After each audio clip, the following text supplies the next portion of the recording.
This is Morning Motivation for Educators on the Bee Podcast Network. Learn about all the shows at beepodcastnetwork.com. You'll hear from a variety of formal and informal educators who help put this podcast together.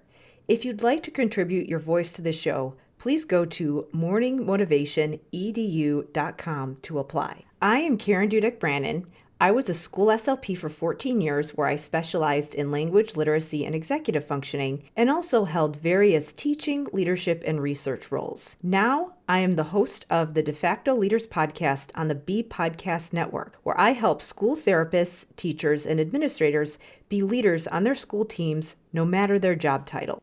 Do you feel like most organizing tools don't work very well for you? Or maybe you have some students and you want them to become more organized when it comes to managing their things and getting their assignments turned in, and you are having them use checklists and organizers, but they still have a difficult time.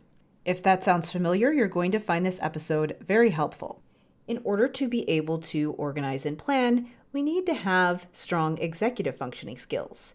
Executive functioning skills are the mental processes that happen in our prefrontal cortex that allow us to engage in goal-directed behavior and self-regulate. They're very important for planning, engaging in social interactions, as well as helping us to manage our emotions. When we ourselves have a difficult time being organized, or when our students are having these difficulties, one of the things that people try would be things like lists and planners. What people don't realize is that checklists and organizing tools are things that people use when they are already engaging their executive functioning. They are not things that teach executive functioning. And so this is why many people don't benefit from using these tools. There are a lot of internal mental processes happening before we even get to the physical act of writing things down on a list.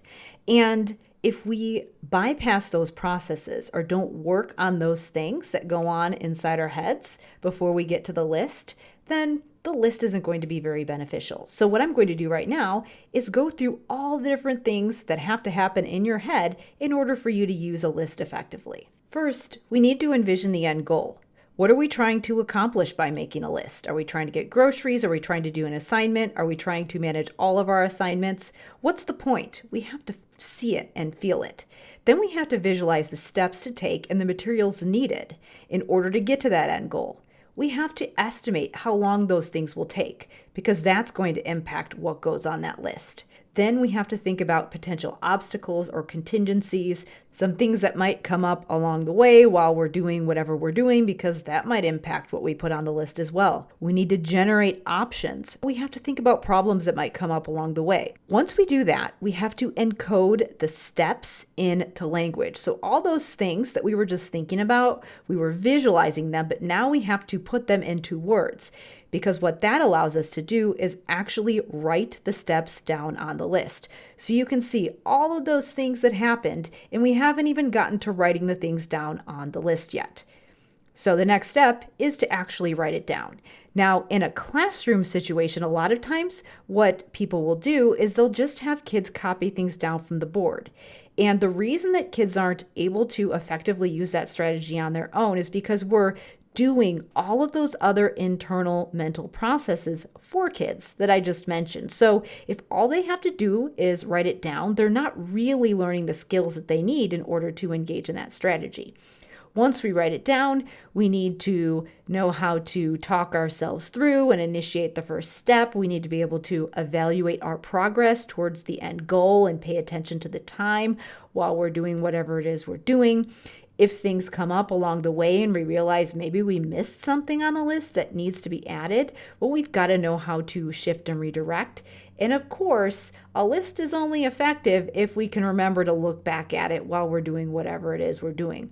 So those are some additional processes that need to go on inside our heads in order to use that list effectively. And then once we get through the whole thing, we have to be able to look back at what we did and evaluate to see what can I do better next time. So really the list or the planner that we're using is just one teeny tiny part of the process.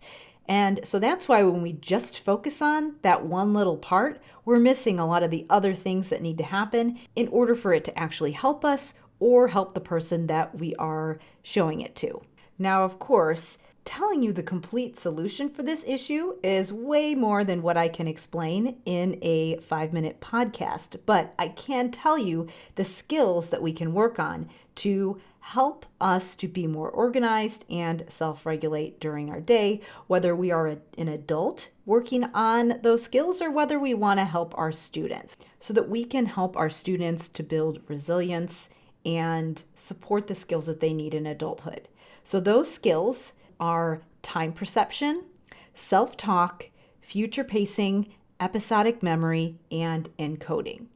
And I actually share strategies for helping related service providers and teachers to build these skills in the School of Clinical Leadership. So to learn more about that program, you can go to drkarendudek-brannan.com/clinical leadership. But what you can take away now from this episode is that lists and planners are not a strategy that teaches executive functioning. They are something that we use when we are already using those skills. So we just need to be aware of what's going on internally in order to enable us to do those external things effectively. Thanks for listening, and whatever role you have in education, we have a podcast for you at bpodcastnetwork.com. Who among your friends and colleagues needs to hear this message today? Please share it with them right now.